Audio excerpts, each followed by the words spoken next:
Bom dia, meus irmãos, graça e paz. Nossa leitura de hoje, Romanos, capítulo de número 8. Fantástico. É até difícil eu fazer um resumo devocional aqui desse capítulo. Gente, é um dos capítulos mais lindos da Bíblia.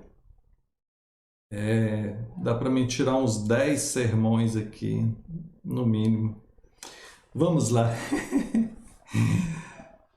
Agora, pois, já nenhuma condenação há para os que estão em Cristo Jesus.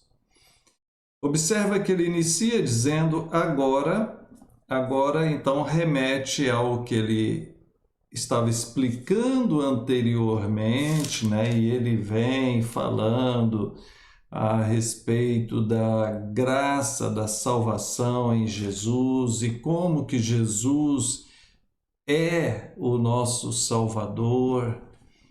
E aí ele fala, já não temos mais nenhuma condenação. Aquele que está em Jesus, ele não tem condenação. Ele está salvo. Verso 2, porque a lei do Espírito da vida em Cristo Jesus te livrou da lei do pecado e da morte.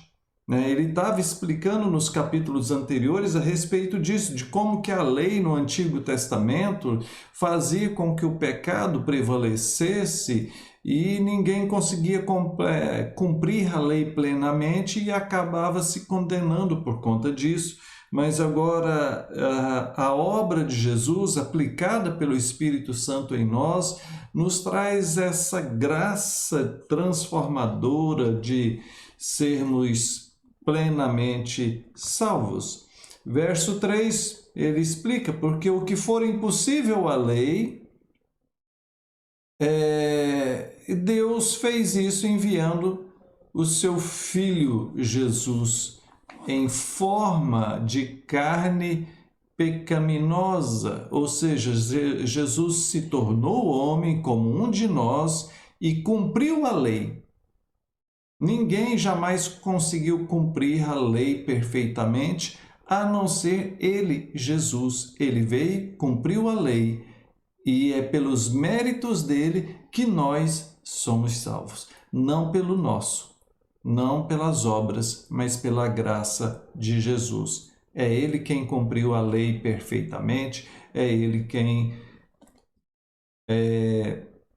morreu na cruz para nos salvar. E aí ele traz as aplicações disso, né? Verso 4, não andamos segundo a carne, mas segundo o Espírito, né? Então nós vivemos no Espírito. Verso 8, os que estão na carne não podem agradar a Deus, muito cuidado.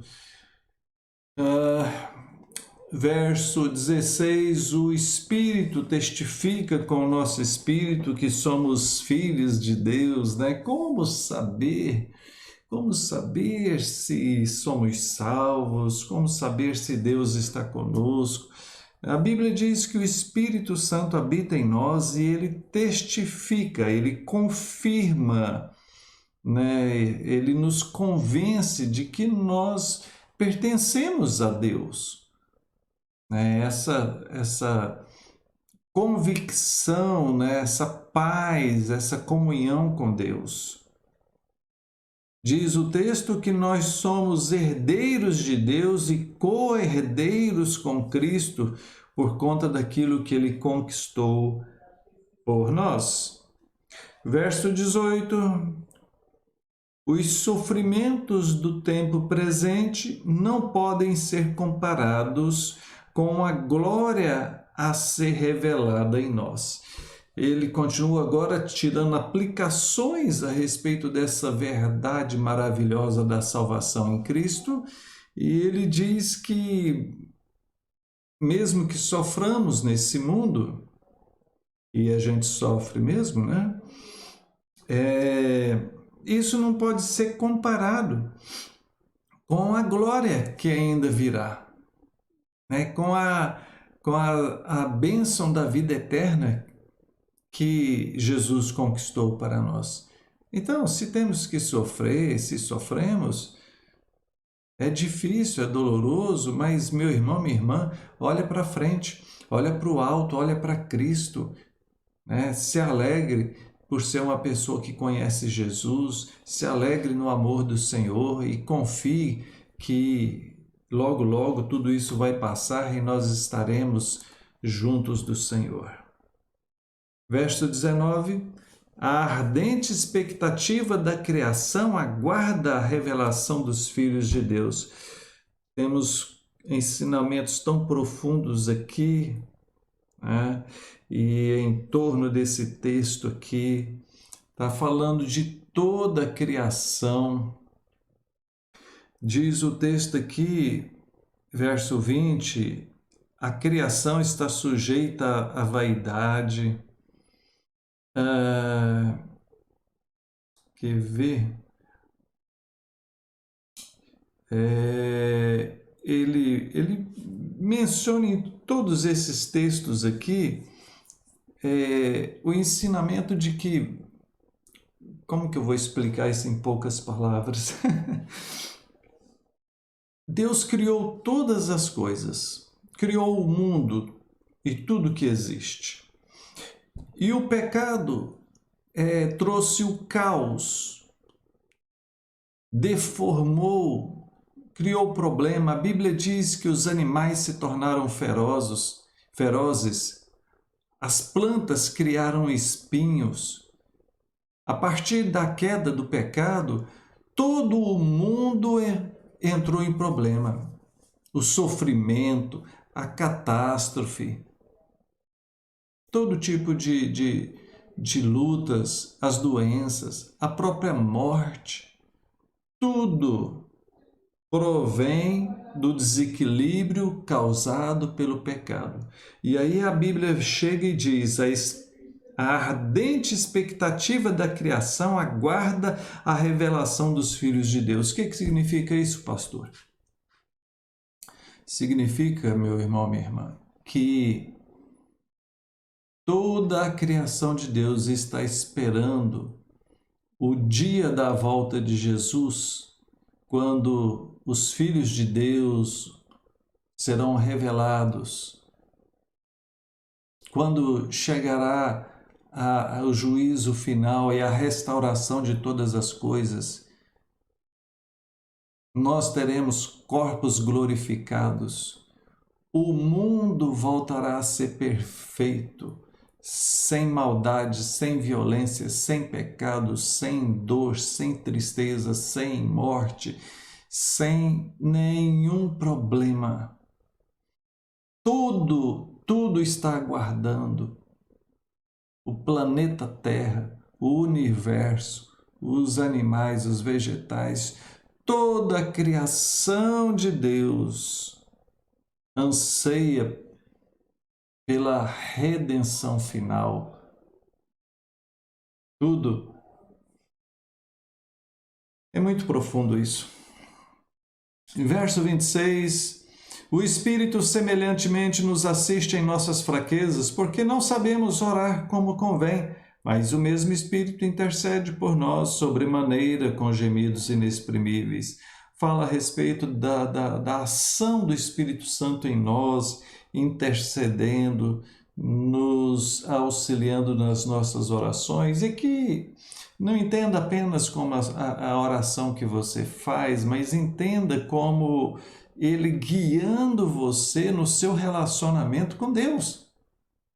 Nós não sabemos nem nos relacionar com Deus, como nos comportar, né? Ele é Deus, Ele é Espírito, e nós somos gente frágil, pecadora, não conseguimos controlar nem as nossas palavras direito.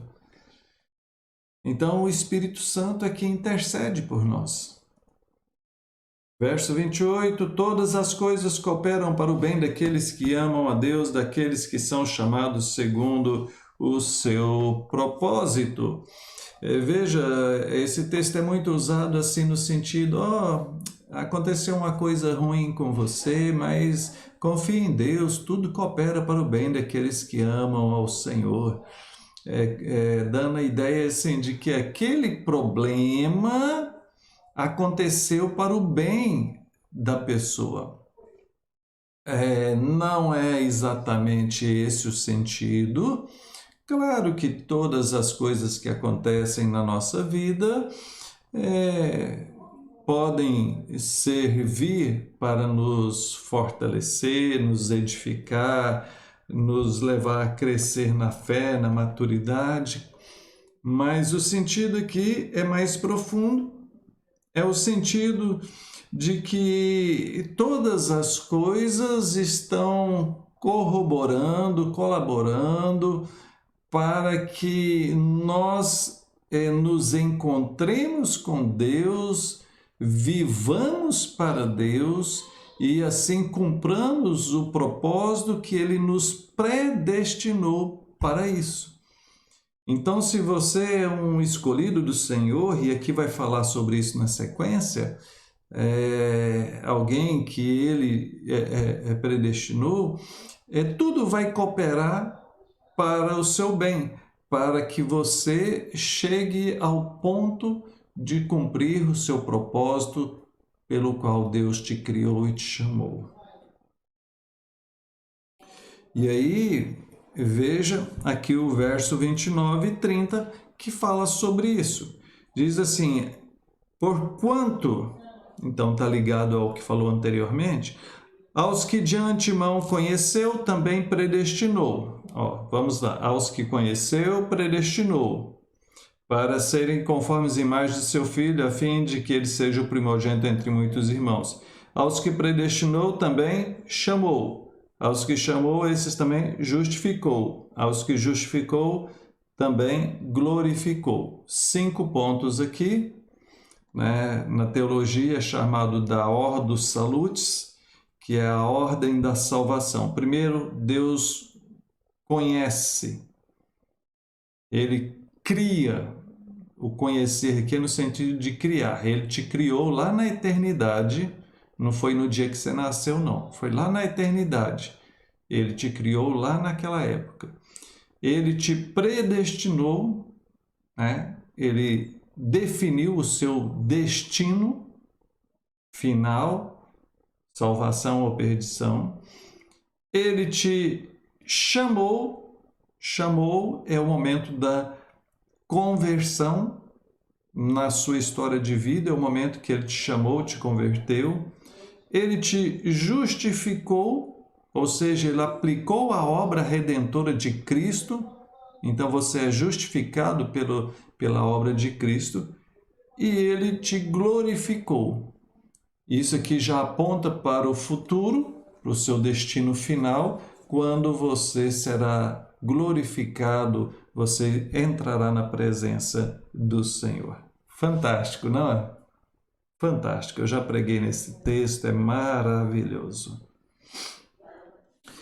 Aí, por isso é que ele traz agora as provas, a certeza do amor de Deus, né? Ele está fazendo a aplicação agora. Se Deus é por nós, quem será contra nós? Esse Deus maravilhoso que fez tudo isso por nós, quem pode ir contra isso? Quem pode ir contra Deus? Quem pode destruir o que Ele fez por nós? Quem tentará acusação contra os eleitos de Deus? É Deus quem os justifica. Quem vai condenar eles?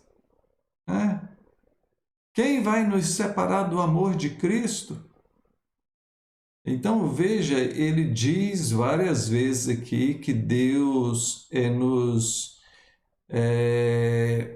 elegeu, somos os eleitos de Deus, verso 33, ele nos predestinou, verso 29, verso 30, então fala de eleição, de predestinação. Quem tentará acusação contra os eleitos de Deus? Quem nos separará do amor de Cristo? Será a tribulação? Angústia? Perseguição? Fome? Nudez? Perigo? Espada? Em todas essas coisas, porém, somos mais que vencedores por meio daquele que nos amou.